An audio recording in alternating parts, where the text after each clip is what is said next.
Good evening. It is time for today's tax talk. 90% of new audits are on who? It is Tuesday, Crypto Tuesday, March 14th, Pi Day, the year of our Lord, 2023. You know, the Bitcoin roller coaster's back. That's what we're going to talk about today. Won't you join us?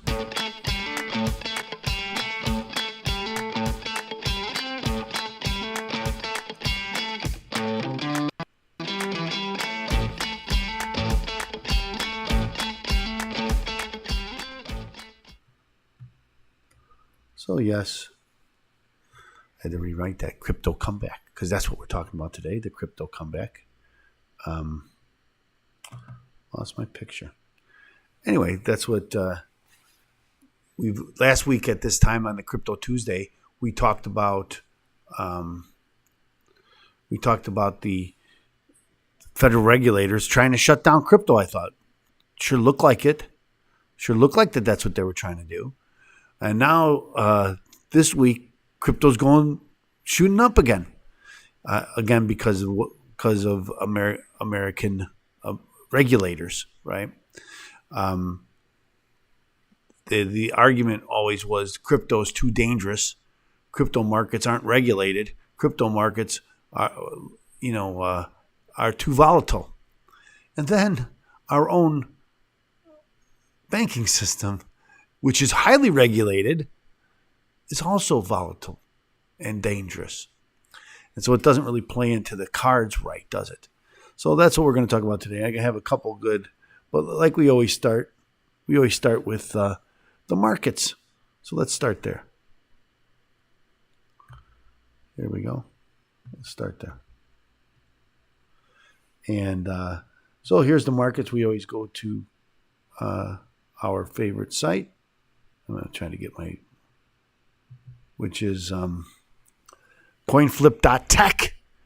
And you see that the markets, they had a big run up and then a big run down. And they're kind of up for the day, up short for the day. But I want to take a longer look. And so here's the last 5 days for Bitcoin. And if we go back, let's go back here. See, as we say almost every week, right? The Bitcoin, Ethereum kind of move in unison. Not exactly, but pretty close. And so we can expect that Ethereum is very similar to this. And we see that the last 5 days has seen a big rise. Last 5 days. If we look at the last month, let's look at the last month. We're kind of back where we were about a month ago. After a big dip, 6 months, there's that big dip again, just recently. But we're testing those highs again, and then year to date, again testing those highs. So that's where we are. It's kind of amazing to me. That the price. But that's the nature, and it's always been the nature of Bitcoin and all these cryptocurrencies, that any news, people are flocking to these crypto coins. For any good news is, the CPI goes up a little bit today. It actually doesn't go up. It wasn't as bad as they thought it was going to be. And so people are rushing back.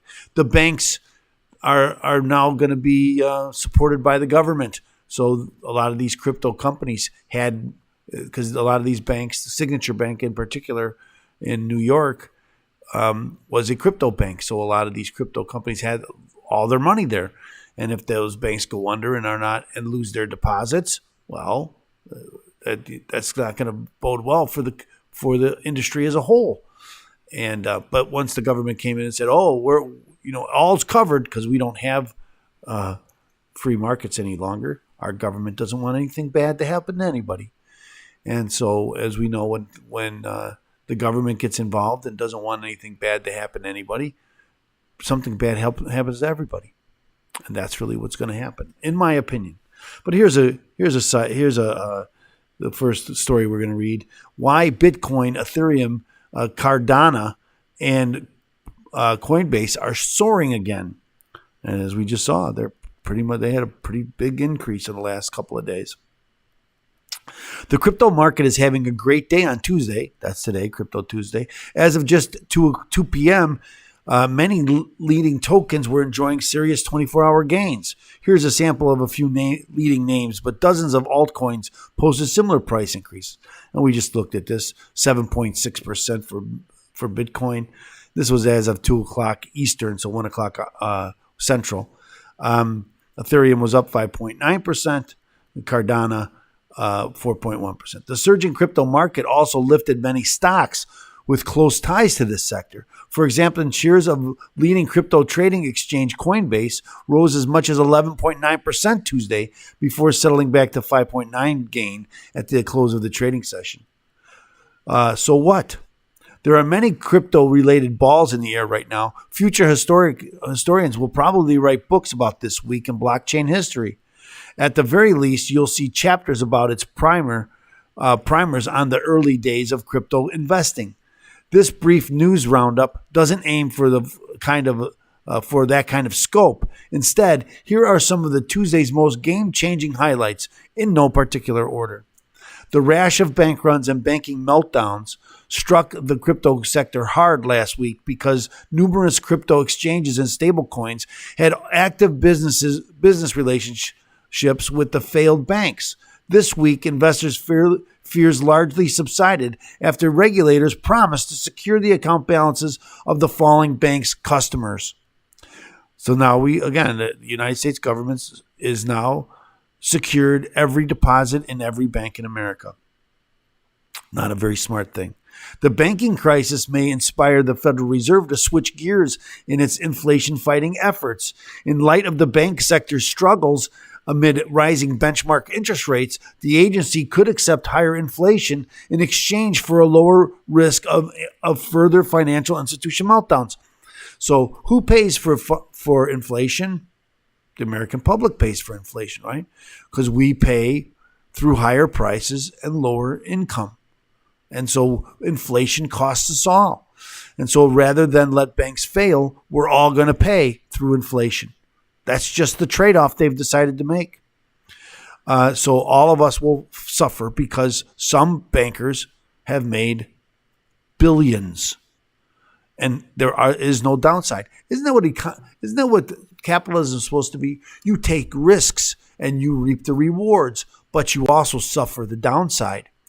But our banks, at least since 2008, don't ever seem to suffer the downside, do they? They only gain. They only win. It's quite a casino when you can go and win all the time, never lose. How much would you gamble if you could never lose? We know the answer to that.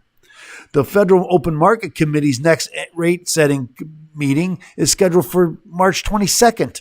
The recent bullish crypto action suggests that many traders now expect a smaller interest rate bump than before, or maybe even no rate hike at all at this time. Lower interest rates would be good news for the crypto market, supporting cash and also the digital currencies themselves. Tuesday morning's Consumer Price Index report was in line with expectations, showing that inflation cooled down mildly in February. So we still have a lot of inflation, as we'll see. That's another data point that could lead to lower inflation thwarting interest rate hikes next week and beyond. So here's the Bitcoin. Now what? Tuesday's jumps added to the momentum these cryptocurrencies built up over the weekend. Cardano has gained 17% in 2 days. Ethereum rose 18% over that same period. And Bitcoin is up by 23%. This is not a full recovery from the pains of 2022. Ethereum is trading at prices last seen last August, and Bitcoin's bounce has brought it back to levels it previously slid below in June. Coinbase and Cardano, by contrast, have only gotten back to last week's price levels. All these tokens have a long way to go before they could set fresh all-time highs again. Is that where we're going to settle? Is that what we're setting for? The Fed might provide fuel for those fires next week, sending crypto prices skyward by delivering a small interest rate increase or by foregoing one. But it would probably take much more to drive that sort of response. I'm talking about progress toward a firmer regulatory framework for trading and ownership of cryptocurrencies, along with an array of consumer-ready apps and services in crypto-based financial sector. These events are not likely to be the spark that light the crypto market's moon-bound rockets again. Call it a dress rehearsal for the real surge, or maybe even a head fake ahead of the next plunge. Always in motion in the crypto future. Stay tuned for future drama and feel free to make some modest investments in this volatile sector. Just be prepared for a plethora of speed bumps and potholes in the road ahead. Now, I am not giving investment advice. It is what it is, and you're going to do what you want to do. But it seems odd to me. So here's another story. The state of cryptocurrency today, a comprehensive overview. And again, this was today, March 14th. Cryptocurrency has come a long way since its inception of Bitcoin in 2009, with the continuous rise in popularity, increasing adoption. The cryptocurrency landscape has become a fast-paced, ever-evolving ecosystem. In this blog, we'll take a deep dive into the current state of cryptocurrency, discussing trends, notable developments, and what the future holds for existing technology. The rise of decentralized finance, DeFi. One of the most notable trends in the cryptocurrency space is the rise of decentralized finance. DeFi is an ecosystem of financial applications built on blockchain networks, aiming to eliminate the need for traditional financial intermediaries like banks, brokers, and insurance companies. Do you think that banks, brokers, and insurance companies want this to happen? I'd say no. I think that they're pretty powerful to prevent it. This innovative movement has gained significant traction in recent years, thanks to the growth of decentralized lending platforms, yield farming, and the emergence of decentralized exchanges. DeFi offers users the potential for higher returns, greater control over their assets, and increased access to financial services. With the DeFi market now exceeding $100 billion in total value locked, it's clear that decentralized finance is playing an increasingly important role in the world of cryptocurrency. The NFT revolution. Now, I think my next issue of my newsletter, Freedom Fighters, is going to have our final edition or episode of the NFT story. So I think we had 5, but you should get, if you want a copy of that newsletter, you should let me know. Non-fungible tokens have taken the world by storm. These unique digital assets represent ownership and authenticity of items such as art, collectibles, in-game items, and even virtual real estate. NFTs have significantly disrupted the art market, enabling artists to tokenize their work and sell it directly to buyers without the need for intermediaries. The NFT market has exploded in recent years, with high-profile sales like People's Everydays. I don't know what that is. The first 5,000 days, fetching a staggering $69 million at auction. I should know what that is. The NFT craze has also drawn attention from celebrities and major brands, further driving interest in the space. As cryptocurrency gains mainstream adoption, regulatory scrutiny has become an increasingly important issue. Governments worldwide are grappling with the challenge of establishing appropriate regulations to balance innovation and consumer protection. In the United States, the Securities and Exchange Commission and other regulatory bodies have started taking on more active role in overseeing cryptocurrency industry. Well, we've talked a lot about that in this space, about the SEC trying to say that every coin, every crypto coin but Bitcoin is a security and should be regulated by the SEC. As a result, crypto businesses have begun investing in compliance and risk management solutions to address regulatory requirements. While this trend has led to increased costs for some businesses, it's also creating a more legitimate and secure environment for users and investors. That's what they keep telling me. The evolving crypto landscape. With thousands of cryptocurrencies available, the market has become increasingly diverse. In addition to established players like Bitcoin and Ethereum, several new and innovative projects have gained prominence. Layer 2 solutions. As scalability continues to be a significant issue for blockchains, Layer 2 solutions like Polycom, Optimism, and Arbitrum, I don't know what that is, have emerged to help address this problem by enabling faster, cheaper transactions. Privacy coins. Privacy-focused cryptocurrencies such as Monero and Zcash have gained traction among users seeking enhanced privacy and anonymity, and which is what most of us do. Central bank digital currencies. This is a worry, I think. Many central banks are researching or piloting their digital currencies, with countries like China and the Bahamas leading the charge. CBDCs have the potential to revolutionize the global financial system and reshape monetary policy, or enslave us all, whichever, one of those two. Environmental impact and the push for green solutions. The environmental impact of cryptocurrency mining, particularly Bitcoin, have become a pressing concern. With large-scale mining operations consuming vast amounts of energy, many have criticized the industry for its environmental footprint. In response, there is a growing push for more sustainable solutions. Proof of stake. Proof of stake-based cryptocurrencies like Ethereum 2.0 and Cardano and Polkadot are gaining popularity for their more energy-efficient consensus mechanisms. Renewable energy for mining. Companies and miners are increasingly turning to renewable energy sources like solar, wind, and hydroelectric power to reduce their environmental impact. That's what's going on in El Salvador. They're using volcano-generated electricity to mine crypto or Bitcoin.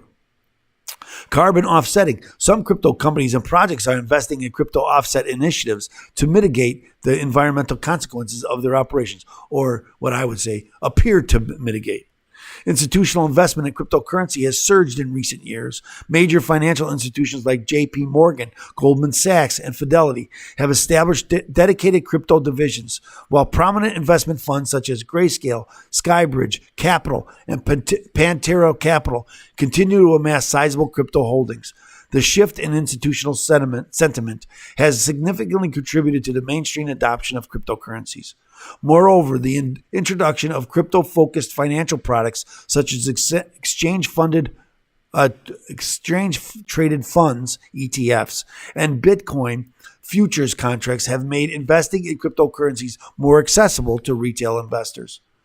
Despite the progress, the cryptocurrency industry faces several challenges. Scalability. Many blockchains struggle to accommodate increasing transaction volumes, leading to high fees and slow transaction times. Continued development and adoption of Layer 2 solutions and POS consensus mechanisms are essential for addressing this issue. As the value of cryptocurrencies rise, so does the risk of cyber attacks and theft. Continued investment in security measures and best practices is crucial to protect users and the industry. Education and awareness. As the crypto ecosystem expands, so too does the need for comprehensive education and awareness efforts to help users navigate the complex space safely. The state of cryptocurrency today is a dynamic and rapidly evolving landscape. With the rise of DeFi, NFTs, regulatory developments, and growing mainstream adoption, it's clear that the cryptocurrencies are no longer a fringe technology. However, the industry must continue to innovate and address the challenges it faces to ensure the sustainable and secure future. As we move forward, it's crucial to keep an eye on emerging trends and developments that will shape the next chapter of the cryptocurrency story. Okay, so I've gone long. Moody's cuts the outlook of U.S. banking system to negative. Go figure. And then I wanted to touch on this story, but Barney Frank's bank takes a tumble. The second bank to fail this month was New York-based Signature Bank, shuttered by regulators over the weekend. Signature Bank is a regional bank with most notable because it has a famous former congressman as one of its directors. Now, you might remember Frank was part of those that started the banking regulation, and then they put him in charge. So I wanted to get to that because this is a common thing in Washington, that legislators come up with laws, and then those industry hire those those politicians at great sums to implement those laws. Seems like a shady deal to me. I don't know. Maybe not to you, but it does to me. It sounds like a shady deal. So we're not going to get to that, but thanks so much for joining us. I appreciate you taking the time. Remember, I'm going to ask you to like and subscribe. We need you to like and subscribe. We got to get this word out to everybody, and we need your help to do it. So please like and subscribe. And remember, if you are facing IRS problems, if you have unfiled tax returns, or if you owe the IRS money and you don't know what to do, first thing you should do is get a copy of my book, Deal with Your IRS Problem Today. Go to freeirsbook.com. That's freeirsbook.com. Get your free copy. And I will pay for the publishing if you pay for the shipping and handling. So go to freeirsbook.com and get your free copy. Thanks so much for joining us here today. I appreciate you taking the time. We will be back again soon. In the meantime, thank you so much. And we are now, God bless you. We are now out.